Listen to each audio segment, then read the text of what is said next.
Hi everyone! Let's make banana brownies, extra moist and fudgy. If you're new to my channel, welcome. Don't forget to subscribe.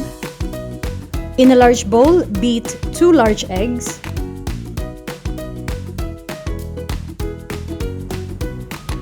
add 1 cup mashed banana, 3/4 cup sugar, 2/3 cup unsalted melted butter, and 1 teaspoon vanilla. Beat until well combined. Then, sift together 1 cup all-purpose flour, 1/2 cup cocoa powder, 1 teaspoon baking powder, and 1/2 teaspoon salt.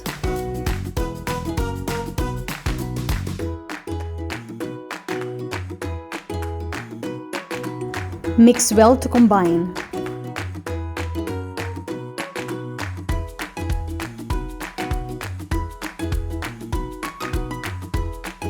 After mixing, stir in 3/4 cup semi-sweet chocolate chips. You can adjust the semi-sweet chocolate chips to 1/2 cup if desired. Grease an 8x8 or 10x7 baking pan with butter.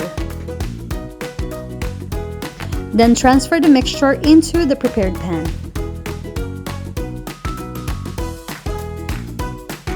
Spread the top of the mixture evenly.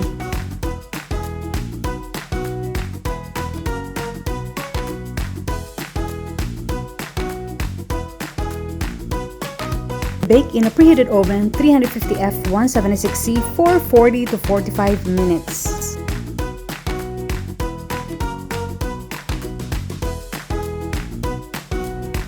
Cool completely before removing from the pan.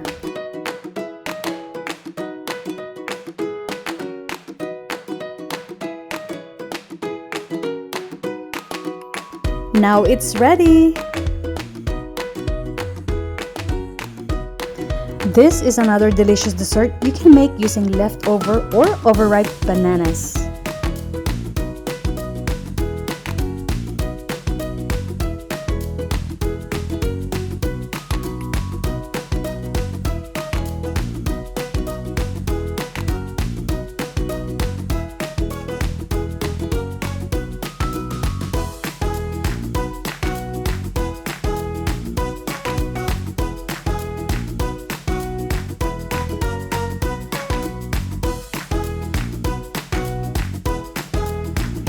What do you think about this recipe?